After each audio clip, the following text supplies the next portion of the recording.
안녕하세요. DJ 라니입니다. 오늘의 사연 시작해 보겠습니다. 안녕하세요. 저는 30대 후반 양지수라고 합니다. 여러분, 이 세상에서 가장 잔인한 고문이 뭐라고 생각하시나요? 저는 의심이라고 생각해요. 의심만큼 파괴력이 큰 게 없죠. 타인은 물론 스스로를 갉아먹기도 하잖아요. 결혼이라는 제도에서 상호 간의 신뢰만큼 중요한 것도 없을 텐데 그 사이를 의심이라는 놈이 파고들기 시작한다면 그런 불행도 없을 겁니다. 저 또한 그런 끔찍한 지옥을 겪을 뻔했어요. 아니, 어느 정도는 겪었다고 해야겠네요. 그러나 진실은 언젠간 얼굴을 드러내는 게 아니겠어요? 거울은 자신을 들여다보는 이의 얼굴을 따라 일그러진단 말이 있는데 왜곡된 인식을 갖고 있는 사람은 그것을 타인에게 투사하려고 한다는 게 인간의 심리란 뜻이겠죠. 저는 오늘 그런 이야기를 해보려고 합니다. 저는 형편이 좋지 않은 집에서 장녀로 태어났어요. 3남매 중 맞이였죠. 제가 그저 하기 좋은 말로 형편이 그리 좋지 않은 집에서 태어났다고 했지만 사실 말로는 다 담을 수 없는 형편이었습니다. 그렇게 어려운 형편에 3남매씩이나 낳으셨으니 제 밑으로 여동생과 남동생이 하나씩 있었어요. 부모님은 늘 새벽 어둠 속에 집을 나섰고 밤그림자보다 더 늦게 돌아오셨죠. 새벽마다 부스럭거리는 엄마의 가방 소리, 아빠의 마른 기침 소리에 저는 조용히 이불 속에서 눈을 뜨곤 했던 것 같아요. 시장, 식당, 공사장, 배달일. 부모님의 일터는 자주 바뀌었지만 일터가 어디든 간에 두 분 다 집보다 밖에 더 오래 계셔야 했어요. 그래야 저희 집 5 식구가 겨우 먹고 살 수 있었으니까요. 엄마는 새벽엔 시장으로 출근하셨어요. 나무를 다듬어서 반찬 가게에 납품하는 일도 하셨고 아침 장사를 하는 식당에서 땀을 흘리며 육수를 뽑는 일 같은 손이 많이 가는 자질구레한 일들을 주로 하셨던 것 같아요. 아빠는 철거 현장이나 막노동판 뭐든 닥치는 대로 하셨죠. 늘 온몸에 파스를 붙이셨고 손에도 늘 상처투성이었고 얼굴을 햇볕에 그을리다 못해 짓무르고 시멘트 가루로 뒤덮여 들어오신 적도 있었습니다. 두 분은 늘 어딘가가 아프고 불편하신 것 같았어요. 몸 아끼지 않고 치열하게 사셨던 거였겠죠.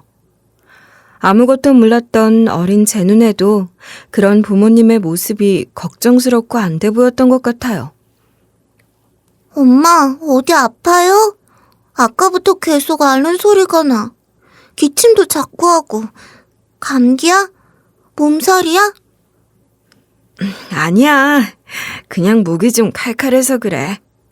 우리 딸이 이렇게 걱정하니까 물이나 한 컵 마셔야겠다. 아침에도 그러고 어젯밤에도 그랬어. 엄마, 병원 가고 약 먹어야 하는 거 아니야? 아이고, 무슨 이깟 걸로 약을 먹어. 엄마 튼튼해. 걱정 마. 그나저나 우리 지수가 엄마를 그렇게 항상 봐주고 있었구나? 그럼 당연하지. 엄마는 내가 세상에서 제일 좋아하는 사람인걸? 엄마도 우리 딸이 세상에서 제일 소중해. 우리 딸만 있으면 약 같은 건 없어도 돼. 엄마와 제가 그런 대화를 나누고 있으면 아빠는 그런 저희 두 사람을 흐뭇한 듯 그러나 또 한편으로는 쓸쓸한 듯 바라보곤 하셨어요. 손으로 무릎이며 어깨를 문지르면서 말이에요. 아빠는 또 무릎이 아파? 어깨는? 지난주에는 발목이 아프다고 하더니. 우리 딸 별걸 다 기억하네. 아빠가 우리 딸 앞에서 엄살을 폈나 보다. 그냥 이렇게 문지르면 시원해. 그 느낌이 좋아서 문지르는 것뿐이야. 시원해? 시원하면 좋은 거야? 내가 해줄까? 아이고, 우리 딸은 이런 거 안 해도 되네요. 정 그렇게 뭘 하고 싶으면 엄마 어깨나 좀 만져드려. 무슨, 내 어깨는 뭐하러. 난 아무렇지도 않은데. 지수야, 아빠 종아리나 좀 주물러 드려. 그럼 엄마 어깨 한번 만지고 아빠 종아리 주무르고 그렇게 둘 다 하면 되잖아. 그런 거 안 해도 되니까 우리 딸은 그냥 많이 웃고 많이 먹고 그러기만 해. 그게 네가 할 일이야. 맞다. 아빠 말이 정답이네. 역시 아빠가 우리 집 가장이시다. 그지? 고생하시는 부모님은 힘들고 고단하셨을 텐데요. 서로를 생각하는 마음이 크셨고 또 집에 계시는 동안엔 저를 비롯한 저희 삼남매를 잘 보살펴주고 한마디라도 더 해주려고 하셨어요. 저희 삼남매를 위하는 마음으로 그렇게 열심히 사셨지만 그럼에도 불구하고 저희 집 형편은 좀처럼 나아지질 않았으니 얼마나 허무하셨을까요? 다 크고 나서야 그런 부모님 마음이 짐작되어 더 마음이 아팠던 것 같아요. 어렸을 땐 그런 생각까지 못했지만 그래도 부모님께 조금이라도 도움이 되고 싶은 마음에 저 또한 집안일과 동생들 돌보는 일을 도맡으며 제 몫을 하려고 했어요. 제 기억 속 어린 시절의 저는 늘 손에 무언가를 쥐고 있었던 것 같아요. 설거지 수세미, 젖은 걸레, 젓가락, 울고 있는 동생의 손목이나 기저귀 같은 하나같이 어린애 손에 들려있는 것이 어색하기만 한 것들이죠. 다른 애들 손에 인형이나 과자 같은 걸 들고 다녔을 때 저는 그런 것들을 움켜쥐고 일상이란 이름의 작은 책임들을 맡고 있었던 겁니다. 초등학교 저학년, 아니, 그보다도 어렸을 때부터 전 이미 동생들에겐 작은 엄마였죠. 새벽같이 나간 엄마 대신 동생들 아침밥을 챙기는 것부터 저의 하루는 시작됐으니까요. 가스불을 켜거나 칼을 만지는 게 겁이 날 정도로 어렸을 때도 저는 그 작은 손으로 동생들 밥을 먹였어요. 반찬 투정을 하거나 잘 안 먹으려고 하면 라면 스프를 그냥 찬물에 풀어서 먹인 적도 있었답니다. 학교를 다니게 되고 가스불이나 부엌칼 같은 것도 웬만큼 다룰 줄 알게 되는 동안 동생들 다루는 능력도 나날이 좋아졌던 것 같아요. 동생들이 예쁘긴 했지만 때로 투정을 부리기도 하는 걸 다 받아줄 순 없으니까요. 언니 또 라면 먹어? 나 라면 싫어. 나 밥 줘. 언니가 밥하는 거 깜빡했어. 아까 남은 밥 다 먹어버려서 지금은 이것밖에 없어. 너 어릴 때 라면 좋아하더니 라면 스프만 풀어주면 그렇게 좋아했는데 이젠 싫어졌어? 몰라. 그때 하도 질리도록 먹어서 그런가 보지 뭐. 라면 정말 지긋지긋해. 무슨? 또 라면을 그렇게 많이 먹었다고 그러니? 한 끼만 이걸로 참아줘. 저녁엔 쌀 안 쳐서 밥 먹게 해줄게. 아, 나 정말 라면 싫은데. 그냥 지금 밥 해주면 안 돼? 언니 지금 막내 때문에 바쁜 거 안 보여? 그렇게 싫으면 네가 한번 해봐. 너도 이제 밥도 하고 다 할 수 있는 나이야. 그럴래? 알았어. 대충 라면 먹지 뭐. 알았다고. 대신 계란 넣어줄게. 너 계란은 좋아하는 거 맞지? 저랑 2살 차이가 나는 여동생이 가끔 깍쟁이처럼 굴 때가 있었는데 그런 동생이 얄밉기도 했지만 그보단 안쓰러운 마음이 먼저 들었고 그래서 어지간한 건 제가 다 해주려고 했었죠. 어르고 달래가며 전 그렇게 누가 가르쳐준 적도 없는 엄마의 마음으로 엄마 노릇을 했던 것 같아요. 그랬던 탓에 여동생은 철이 참 늦게 들었답니다. 설거지며 빨래 같은 데 손을 보태기 시작한 것도 고등학교에 들어가면서부터였나? 아마 그랬을 거예요. 그전까지 제가 뭘 시키거나 그러지도 않았어요. 가끔 투정을 길게 부리면 그 입 막으려고 밥도 네가 하고 청소도 네가 할 거냐 소리를 하긴 했지만 그런 얘기도 그때뿐이었고 정말 동생에게 그런 걸 시킬 마음도 없었어요. 그냥 제가 하면 되는 거니까 동생만이라도 그 나이에 맞게 철없는 아이로 지내게 해주고 싶었던 것 같아요. 게다가 막내 남동생은 태어날 때부터 몸이 약한 아이였어요. 계절 바뀔 때마다 감기를 했는데 그것도 한 번 걸리면 한참을 앓았고 열이 오르면 숨소리부터 달라지곤 했죠. 어린 남동생의 작은 폐가 가쁜 숨을 내쉴 때마다 저는 하던 일을 다 내려놓고 동생에게 뛰어가곤 했습니다. 왜 그래? 또 숨이 가빠졌어? 어디 봐, 열은 없는 것 같은데? 그래도 혹시 모르니까 체온을 한번 재봐야겠어. 누나, 나 목 아파. 따끔따끔한 것 같아. 그래? 어디 봐. 이리 와봐. 누나가 봐줄게. 조심스레 동생의 이마에 제 이마를 맞대본 후 저는 주전자에 물을 올리고 찬장에서 대추와 생강편이 든 병을 꺼냈어요. 막내 남동생 덕분에 저희 집에는 그게 떨어진 적이 없었거든요. 우선 대추 생강차 끓여서 조금 마셔보자. 그거 마시고 조금 더 있다가 그래도 열이 더 나면 그땐 누나랑 병원 가는 거야. 알았지? 그냥 약 먹으면 안 돼? 병원까지 가야 해? 지난번에도 그냥 약 먹으면 괜찮겠지 하다가 더 많이 아팠잖아. 더 오래 아프기 싫으면 병원 가는 게 좋아. 의사 선생님도 그러셨던 거 기억하지? 병원 가는 거 싫은데 또 주사 맞으라고 하면 어떡해. 배부른 소리 한다 정말. 야, 너 병원 한 번 갈 때마다 돈이 얼마나 드는지 생각해봐. 네가 지금 그런 투정이나 할 때야? 아휴, 웬 참견이나. 넌 네 할 일이나 잘해. 막둥이 나한테 맡겨두고 말이야. 막내인데다 몸이 약했으니 아무래도 마음을 더 많이 써야 했던 것 같아요. 그 와중에 핀잔 주는 여동생까지 다스리며 삼남매의 맞이로서의 제 일상은 하루도 잠잠할 날이 없었던 것 같아요. 사실 저도 어렸잖아요.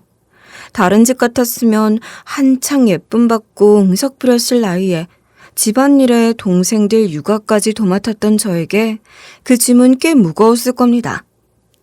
그렇지만 그걸 내려놓고 싶다고 생각한 적은 없었던 것 같아요.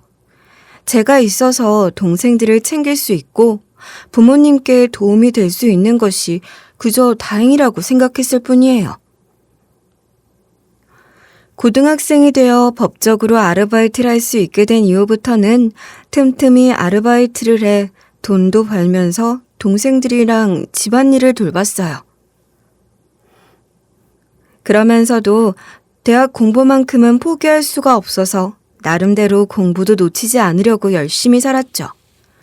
잠자는 시간 줄이고 제게 주어진 하루란 시간을 쪼개고 또 쪼개서 그야말로 알차게 살았던 것 같아요. 허투루 쓰는 시간, 멍이나 때리며 흘려버리는 시간 같은 건 저에게 있을 수 없는 사치였습니다. 늘 부지런히 하루를 사시는 부모님을 보면서 저 또한 그렇게 치열하게 살았어요. 그 덕분에 입학 등록금을 장학금으로 받을 수 있는 곳을 골라 대학 진학도 할 수 있었죠. 남들 앞에 대단하다며 자랑할 만한 학교는 아니었지만 장학금을 받을 수 있었다는 것만으로도 저 자신이 무척이나 자랑스러웠습니다. 부모님도 물론 엄청나게 대견해 하셨고요. 입학 등록금은 장학금으로 충당을 했지만 이후로도 학비는 제 손으로 벌어서 다녀야 하는 상황이었지만 그런 걱정보다 앞서는 건 대학생이 되었다는 감격이었죠. 그런데 그렇게 행복한 대학 생활을 2년도 채 하지 못했을 때 막내 동생이 백혈병 확진을 받게 된 거예요. 백혈병이라뇨. 이름만 들어도 무서운 병이 왜 하필 제 동생에게 찾아온 걸까요? 동생에게 찾아온 나쁜 병은 순식간에 저희 가족 모두를 집어삼키려는 것만 같았습니다. 백혈병이라뇨? 왜 우리 막내에게 그런 병이 생긴 거죠? 내가 애를 너무 약하게 낳았어. 그러고도 키우는 동안 못 하나 제대로 해주지도 못했으니. 병은 누구에게나 언제든 찾아올 수 있습니다.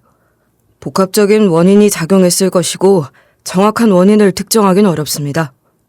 그러니 그런 생각은 하지 마세요. 보호자님이 더 강해지셔야 합니다. 치료는요? 할 수 있는 치료가 있긴 한 거죠. 골수이식? 그런 거 해야 하지 않나요? 제 골수 얼마든지 줄 수 있어요. 네, 우선 항암 치료부터 시작할 테지만 궁극적으로는 조혈모 세포 이식, 그러니까 말씀하신 골수 이식이 필요해요. 아무것도 못해준 엄마지만 이것 하나는 제가 하고 싶어요. 제 골수부터 검사해주세요. 부모는 유전자의 절반만 공유했기 때문에 일반적으로 형제간 일치 확률이 훨씬 높아요. 그래서 형제자매가 있다면 보통 처음엔 형제자매부터 검사를 시작합니다.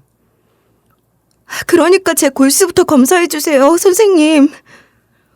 어려운 형편에 못하러 3남매씩이나 낳으셨나 하는 생각을 한 적도 있었는데 3남매라는 것이 그렇게 든든할 수가 없더군요. 제가 먼저 검사를 했는데 안타깝게도 이식에 적합하지 않다는 결과를 받았고 다행히 여동생의 골수가 잘 맞아서 이식이 가능하다고 했거든요. 깍쟁이 같은 여동생도 이때만큼은 제 몸 사리지 않고 남동생 살리는 일에 발벗고 나섰어요. 문제는 돈이었죠. 그러나 병원비가 얼마나 들더라도 동생부터 살리고 봐야 하는 거 아니겠어요? 그래서 저는 그 길로 바로 휴학을 했습니다. 그토록 다니고 싶었던 대학이지만 동생 목숨보다 우선할 수는 없는 거니까요. 절대 그럴 순 없는 거죠. 저는 그렇게 제가 꿈꿔온 제 삶의 순서는 다 내려놓고 오직 막내 동생을 살리는 일에만 매달렸어요.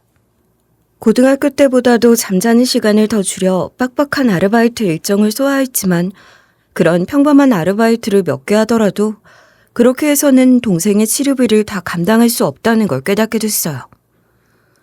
병원비가 보통 많이 드는 게 아니었거든요. 앞으로 수술의 회복까지 하려면 돈이 한참 더 필요한데 제가 그렇게 버는 걸로는 도저히 계산이 서질 않는 거예요. 대학가 술집의 마감 청소 아르바이트가 제 하루 일과의 마지막이었는데 저도 모르게 일을 하면서 한숨이 나오더라고요. 제가 한숨을 그렇게나 요란하게 쉬었는지 같이 일하는 아르바이트 동료 언니가 한 소리 하는 거예요. 아, 얘 어디 그래서 땅이 꺼지겠니? 젊은 애가 무슨 한숨을 그렇게 쉬어. 일이 힘들어서 그래? 아니에요. 힘들긴요. 이 정도쯤이야. 그런 게 아니라 너도 아르바이트 여러 개 뛰는 거 보면 사연이 있는 애인 것 같은데 결국은 돈 문제지 뭐. 안 그래? 네, 동생이 아프거든요. 사는 게 참 힘드네요.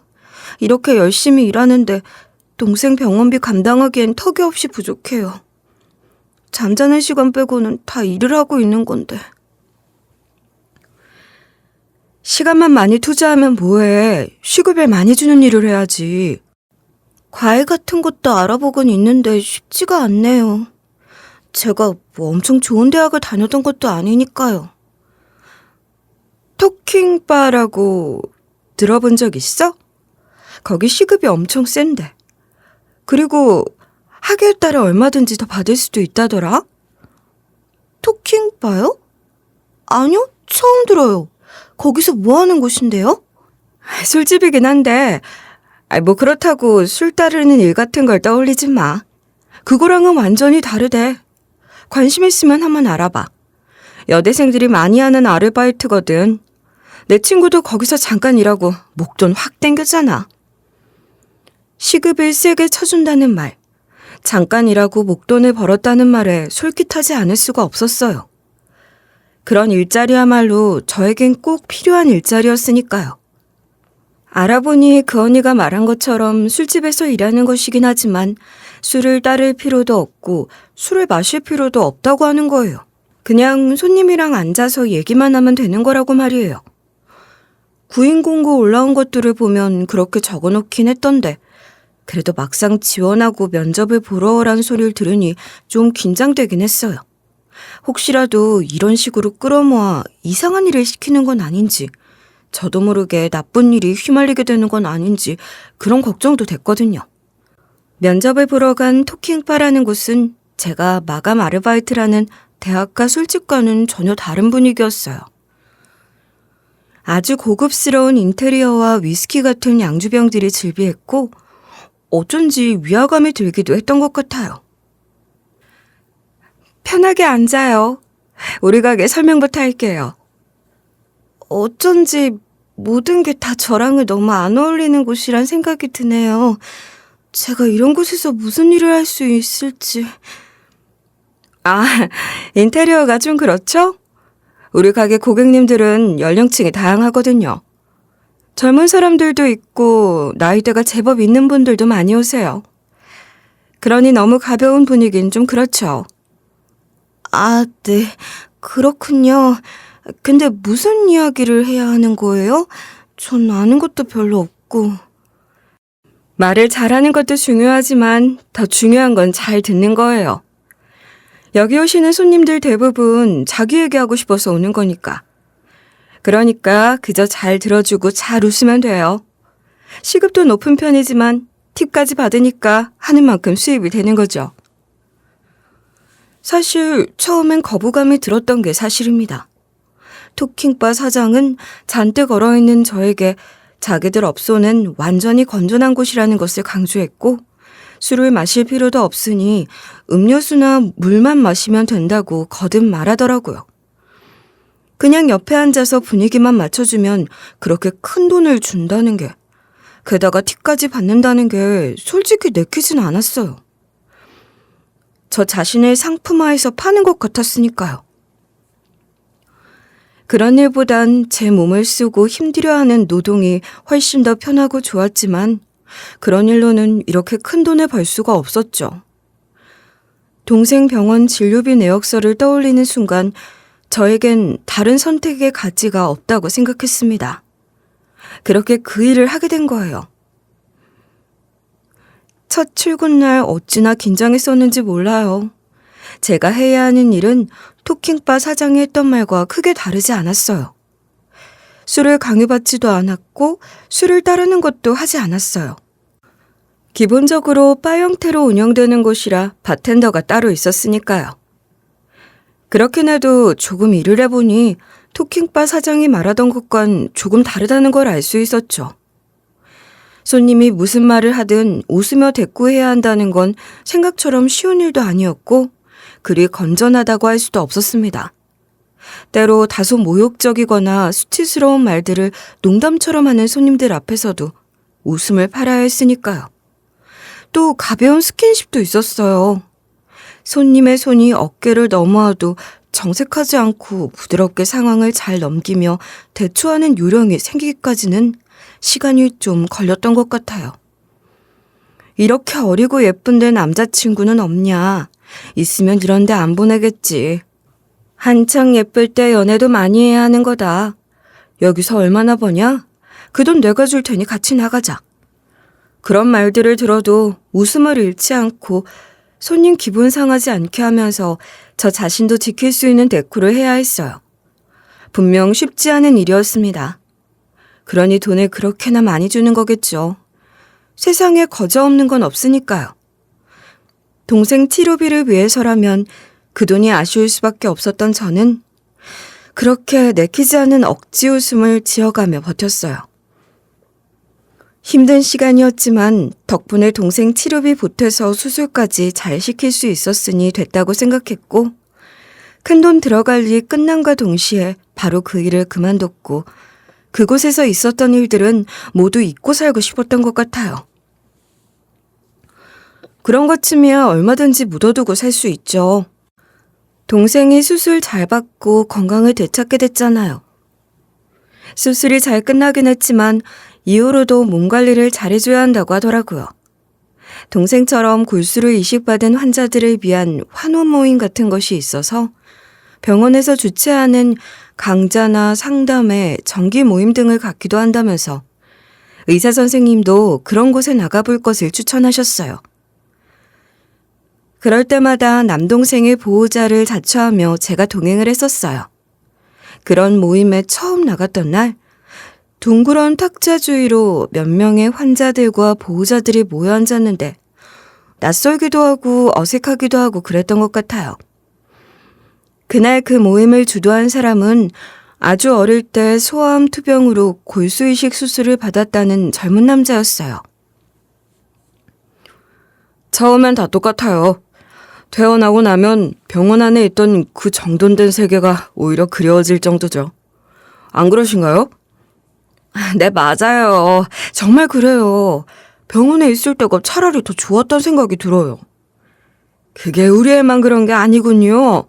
다들 그런 거라니 안심이 되네요. 저도 그래요. 조심해야 한다는데 뭘 더 어떻게 조심해야 하는지도 모르겠고 그저 두렵다는 생각만 드네요. 우선 수술 전처럼 완전히 건강하던 시절로 돌아가야 한다는 생각부터 버리는 게 좋아요. 그게 알게 모르게 부담이 많이 되거든요. 보호자님들께서도 그 생각을 꼭 해주셨으면 좋겠습니다. 그런 거군요. 어떻게든 빨리 적응을 잘해서 전처럼 생활할 수 있도록 만들어줘야 한다고 생각했는데 말이에요. 지금 몸은 예전 몸이 아니니까 말하자면 새로 받은 생명처럼 생각해야 해요.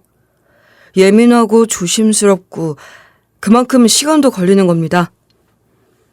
그 사람은 그 모임에선 아주 베테랑급이었고 능숙하게 모임을 주도한 후 자유시간에도 제 동생에게 많은 조언을 해줬어요. 몸 관리뿐만 아니라 마음 관리 부분에서 공감되는 이야기를 많이 해줬고 실질적인 도움이 될 것 같더라고요. 그날 처음 보는 사람인데도 어쩐지 오래 알던 사람처럼 느껴지기도 했고 병원에서 듣는 의학적 지식보다 그 사람을 통해 듣는 정보들이 훨씬 따뜻하기도 했고 도움이 많이 됐어요. 그 사람은 단순히 그 병을 아는 사람이 아니라 그 병을 이겨내며 어떻게 견뎌야 하는지를 아는 사람이었으니까요. 한 사람 한 사람 진심을 다해 자신이 알고 있는 것들을 나누려고 애쓰는 모습을 보면서 참 괜찮은 사람이라고, 멋진 사람이라고 생각했습니다. 그렇게 인연이 이어졌고 그 사람과 저는 어느새 연인 사이가 됐어요.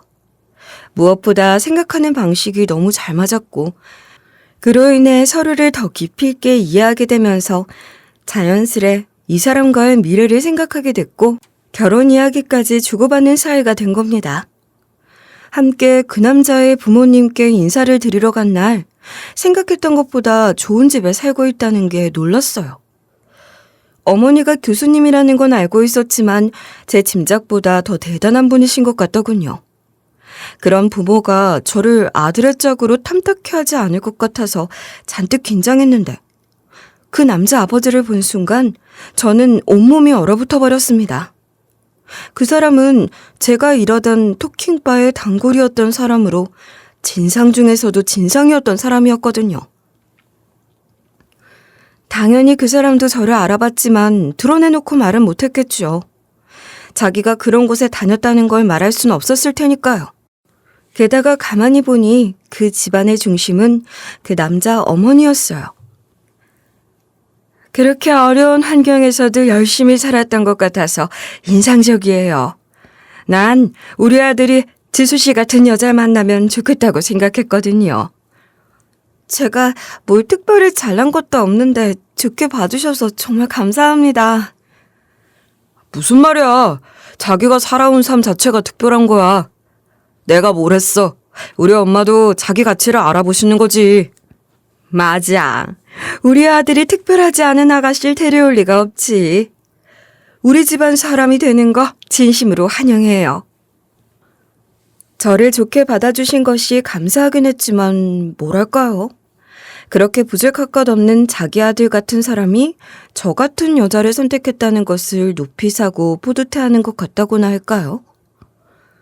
그런 모습들이 뭔가 정치적이란 느낌이 들기도 했지만 그래도 저를 반대하지 않고 받아주시는 게 어디예요. 게다가 동생이 우리 아들처럼 골수이식을 받았다죠? 그러니 누구보다 내 아들 상황을 잘 이해하고 그런 마음으로 내줘도 잘해줄 거라고 믿어요. 이보다 더 좋은 며느리감이 어디 있겠어요? 안 그래요, 여보? 응? 그럼 그렇지. 당신 말이 맞아. 대신 한 가지 조건이 있는데 결혼해서 우리 집에 들어와 살면 어때요? 보다시피 난 늘 바쁜 사람이라 식구들을 잘 못 챙겨요. 지수 씨처럼 좋은 며느리가 들어와서 우리 아들 내조도 하고 또 가족들을 챙겨주면 얼마나 좋을까 그런 생각을 늘 했거든요. 엄마도 참 그런 얘기를 이렇게 갑자기 하시면 어떡해요. 아무리 그래도 학과라는 건 쉽게 결정할 문제도 아닌데. 내가 좀 성급했나? 천천히 한번 생각해 보도록 해요. 시모는 부드러운 미소를 품은 말투로 합가에 사는 조건으로 결혼을 허락한다는 말씀을 하셨던 겁니다. 다른 걸 다 떠나서 시부와 한 집에서 살아야 한다는 게 껄끄럽기만 했지만 어쩔 수가 없었어요. 시부 역시 저와 같이 사는 게 좋을 리 없었겠지만 시모가 그러자고 하니 아무 말도 못하는 거죠. 저는 그렇게 결혼 후 시댁에 들어가서 신혼생활을 하게 됐어요. 시부는 늘 저를 매서운 눈으로 바라봤고 못 잡아먹어서 안달이었습니다. 시모가 없을 때면 그런 구박은 더 심해졌고 어쩌다 잠깐이라도 단둘이 있는 시간이 생기면 모욕적인 말들을 하기도 했어요. 실실 웃음이나 팔면서 남자들 비위 맞추던 실력으로 내 아들도 꼬신 거야? 기가 막혀서. 아버님, 말씀 좀 가려서 해주세요. 전 나쁜 짓을 하거나 도덕적으로 부끄러운 짓을 한 적이 없습니다. 아이고 그래, 너 잘났다. 말이 좋아 토킹바지, 술집 년이랑 다를 게 뭐야? 그 토킹바 좋다고 뻔질나게 드나들던 사람이 누군데. 그런 입장에서 할 소린 아니지 않냐고 쏘아붙이고 싶었지만 참았어요. 솔직히 제가 마음만 먹으면 시부보다 더한 말들로 시부를 협박할 수도 있었을 겁니다. 그래도 그렇게 하지 않은 건 남편을 사랑하는 마음으로 가정을 지키고 싶었기 때문이에요. 그런데도 시부의 폭언은 날이 갈수록 심해졌고 늘 바쁜 시모에 남편까지 야근이 잦아지면서 그런 상황들이 더 이상 감당하기 힘들어지더라고요. 생각도 못해 저는 남편에게 말을 꺼냈어요.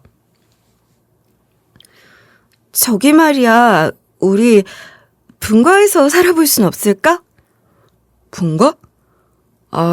아무래도 자기가 많이 힘들지? 집안일도 많고. 힘들다기보다는 사실 그런 건 아무것도 아니야. 내가 어떻게 살았는지는 자기도 알잖아.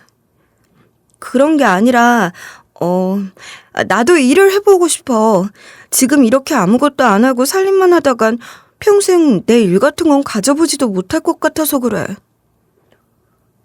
그런 생각을 하고 있는 줄도 모르고 내가 무심했네.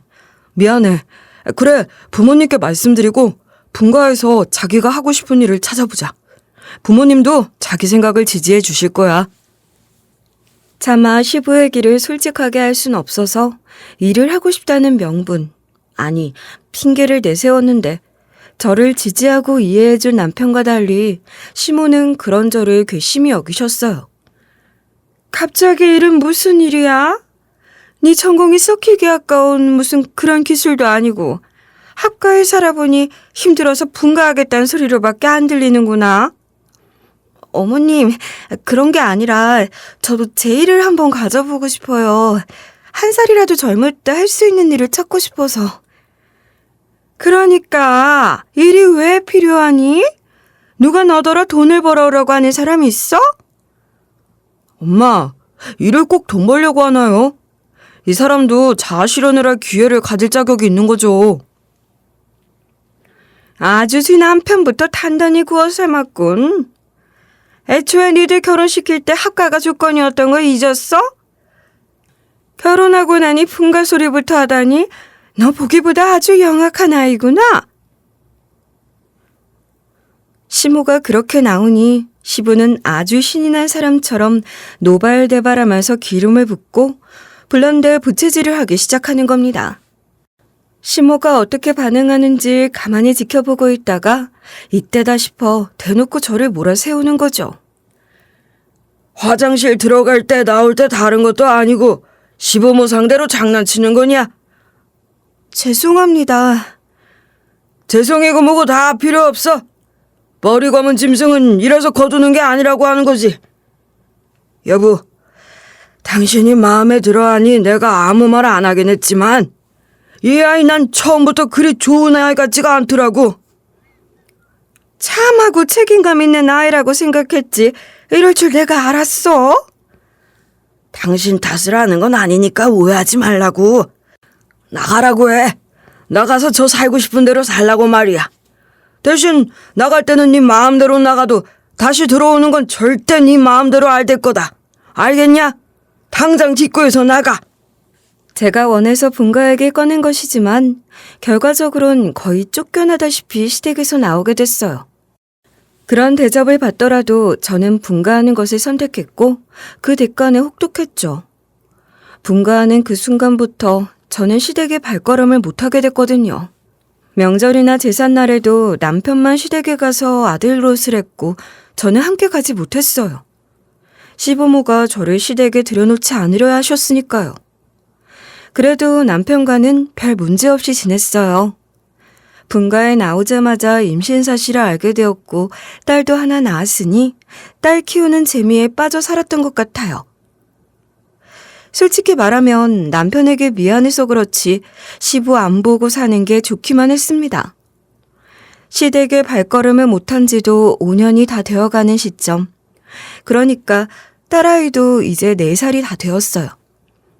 시간이 이쯤 지나고 나니 남편이 그러더라고요. 애까지 낳고 사는데 자기 부모도 어쩌겠냐고 말이에요. 못 이기는 척 받아주실 테니 딸 얼굴도 보여드릴 겸 같이 집에 가자고 하는 거예요. 시부모는 저는 물론이고 제가 낳은 딸아이 얼굴도 한 번 안 보셨으니 남편 말도 일리가 있다 싶어서 그러기로 했습니다. 남편에게 늘 미안한 마음이 있기도 했고 그런 마음은 딸아이에게도 있었죠. 멀쩡하게 살아계시는 조부모 사랑도 받게 해주고 싶었으니까요. 남편이 먼저 그렇게 말해주는 게 고맙기도 했고 용기를 얻어 남편과 함께 딸아이 데리고 5년 만에 시댁에 발걸음을 한 겁니다.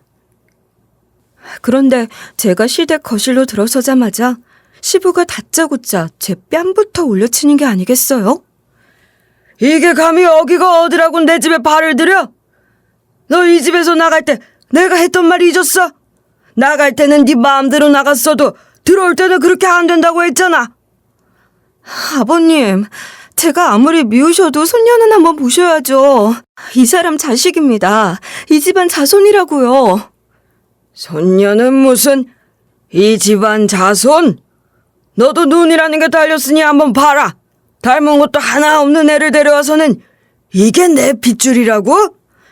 아버님, 대체 무슨 말씀을 하시는 거예요? 이 아이가 이 집안 핏줄이 아니면 뭐란 말씀이세요? 난들 알아? 어디 딴 놈이랑 만든 앤지. 그런 것을 감히 내 집에 데려와? 이 더럽고 불결한 것 같으니라고. 네? 아버님, 어떻게 그런 말씀을... 대체 무슨 근거로 그런 말씀을 하시는 거예요? 근거? 웃기지도 않는 소리 다 집어치우고 당장 저 물건 데리고 내 집에서 나가. 찬물 퍼붓고 소금이라도 뿌려줘야 나갈 테냐? 네 딸 앞에서 더 험한 꼴 당하기 싫으면 네 발로 순순히 나가. 너무 놀라고 당황스럽고 황당하기만 했습니다. 게다가 딸아이 앞에서 그렇게 격분하며 저에게 온갖 소리를 퍼부으며 내쫓으려는 시부에게 뭘 어떻게 해야 할지 모르겠더라고요. 게다가 남편마저 처음엔 시부를 말리는 듯 하더니 시부가 무슨 확신이라도 가진 것처럼 기정사실화하며 말을 하니 남편도 그 말에 휩쓸리는 것 같았어요. 아버지 말씀이 다 뭐야? 그게 사실이야? 당신 다른 남자가 있었던 거야? 아니야. 무슨 소리라는 거야.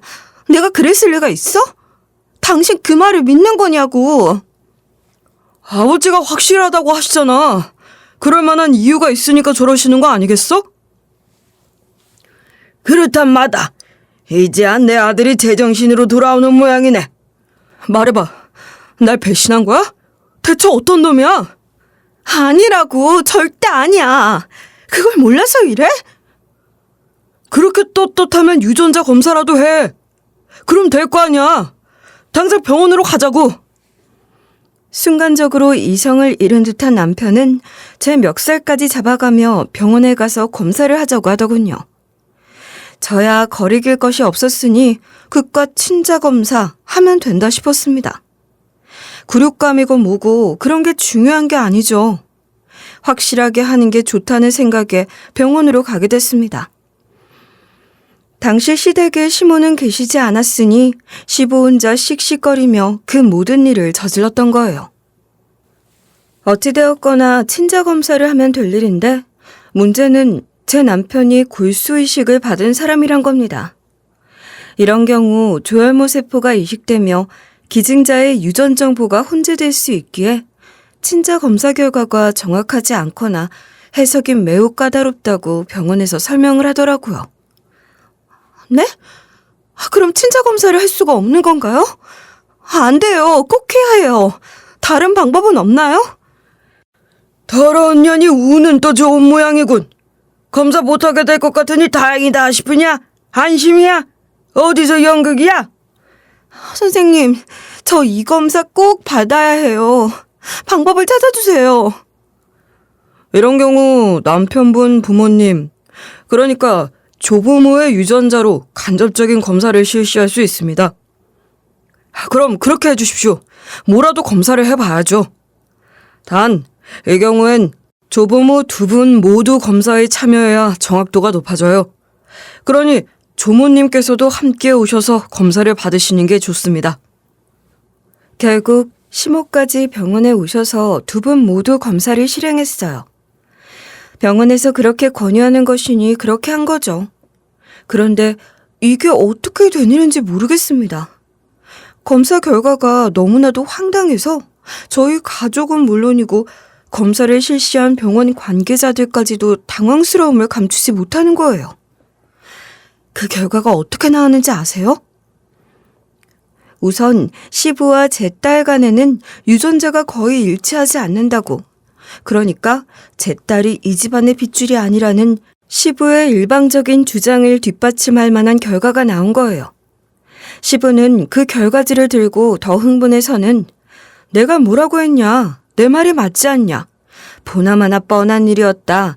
저 불결한 년 당장 내쫓아라 하며 폭주했고, 남편 또한 저를 의심하며 어떻게 이럴 수 있냐고, 그래도 아닐 거라고 믿으려고 했는데 결과가 이렇게 나왔다.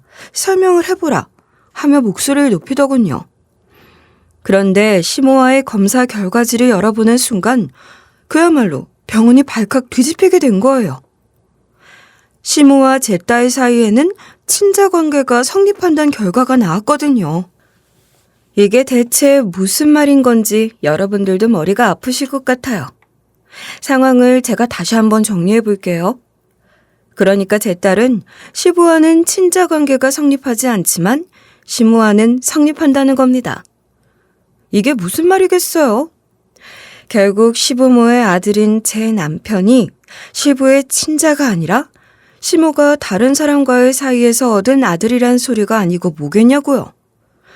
달리 설명할 방법이 없는 거죠.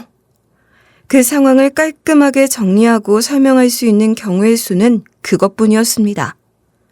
시부는 그제야 사태 파악이 되는지 얼굴이 하얗게 질렸고, 집안에서는 늘 큰소리만 치던 시모도 아무 말도 못하고 입을 닫아버렸어요. 시모는 젊은 시절 이미 시부와 결혼한 상태에서 시부가 아닌 다른 사람과 불륜을 저질렀고 그 사람의 아이까지 갖게 된 겁니다. 그러나 그 관계가 길게 지속된 것이 아니었기에 설마 제 남편이 불륜남의 친자일 거란 생각은 안 했다고 해요. 심지어 시모는 그 일을 잊은 듯이 살았던 거죠.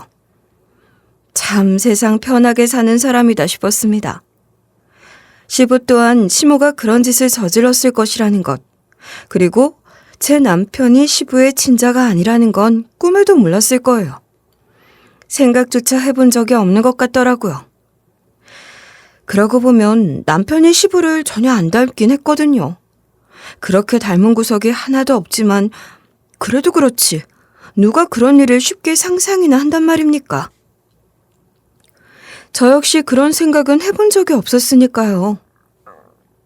게다가 시부는 시모에게 꼼짝 못하며 아무 말도 못하며 기죽어 살았던 사람이잖아요. 내가 당신이란 사람이 그동안 대외 활동이다 사회 활동이다 하며 여러 남자들이랑 어울린다는 걸 대충 짐작은 했지만 세상에 이런 일까지 저지르고 살았던 여자일 거라고는 꿈에도 몰랐지. 아주 평생 못할 말 지금 다 하려는 거야? 그래, 내 실수로 일어난 일이야. 그렇다고 한들 나도 몰랐던 일이고 이미 세월도 많이 흐른 일 갖고 뭘 어쩌자는 건데. 뭐야? 지금 당신이 잘했다는 거야? 손이 발이 되도록 빌어도 시원찮을 입장에서 아직도 그렇게 잘난 척이 하고 싶어? 잘못했다고 하잖아. 내 잘못을 인정한다고. 그래서 그 잘못이 있으니 지금부터 당신이 하는 말에 입도 대지 말고 복종하고 순종하며 살라는 거야, 뭐야? 당신이 원하는 게 그런 거야? 뭐가 됐든 죄를 뉘우치고 반성하는 모습을 보여야 할 거 아니야. 그렇게라도 해봐. 왜? 그렇게는 못하겠다 이거야? 시모 말처럼 평생 뭐라고 말도 못하고 속으로 화를 사기며 성질 감추고 살아야 했던 시부는 물 만난 고기 마냥 시모를 몰아세우고 떠들기 시작했어요.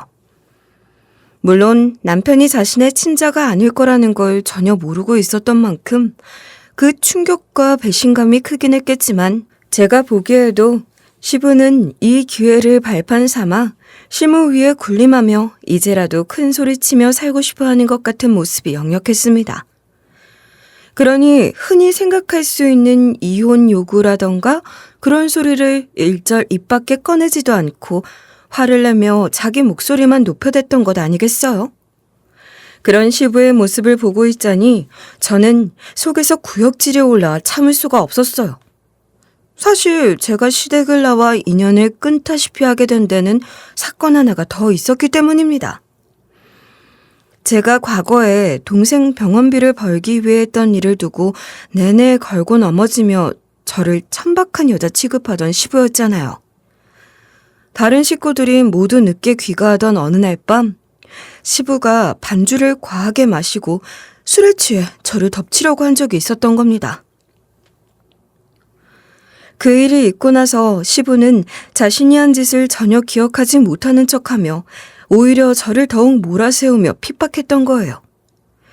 그 일을 기억하지 못할 리가 없는데도 말입니다. 남편이나 시모에게 시부가 저지른 짓을 차마 말하진 못했지만 그런 상태로 시댁에 계속 살 수도 없었어요. 그래서 남편에게 분가 얘기를 꺼냈던 겁니다. 시부도 그 일이 마음에 걸렸을 테니 더 흥분하며 저를 내쫓다시피 한 것이고 이후 저를 시댁에 발걸음도 못하게 했던 거예요.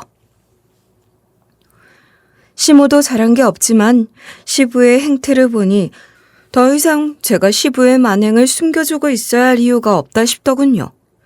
이왕 시모의 과거가 드러난 판이니 진실이 밝혀질 땐 모든 것이 한꺼번에 다 드러나는 것이 좋다는 생각도 들었기에 저는 그날 밤 시부가 저에게 저지른 짓, 그리고 그 이전 제가 했던 일과 그곳에서 시부를 만났던 일들까지도 모두 폭로하고 말았습니다.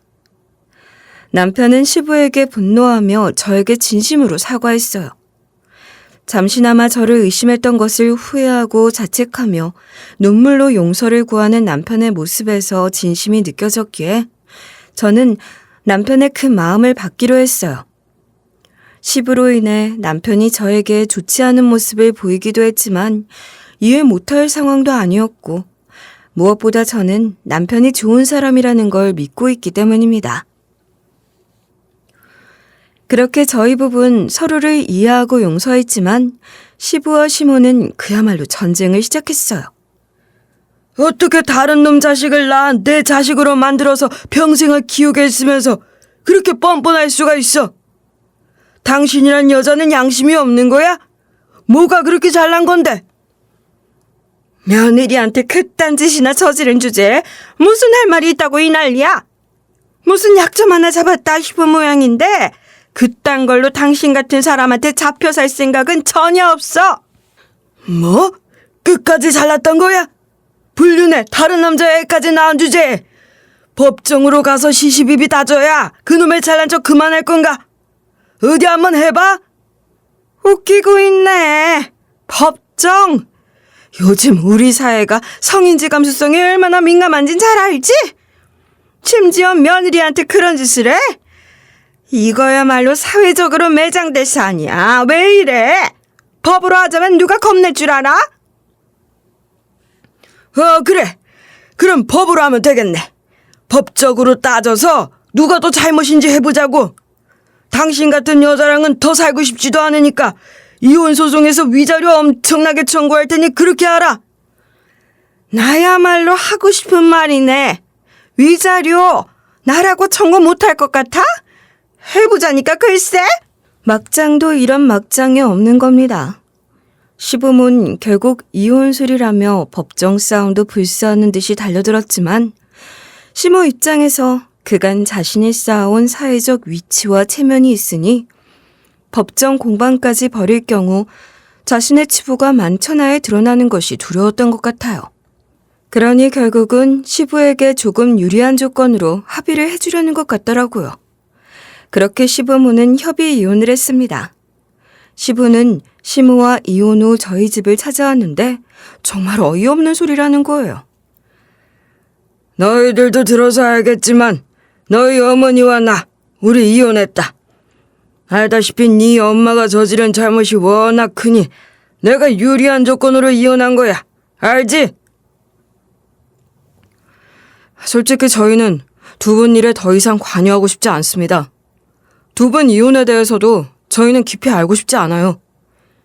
뭐야? 이런 인정머리 없는 놈.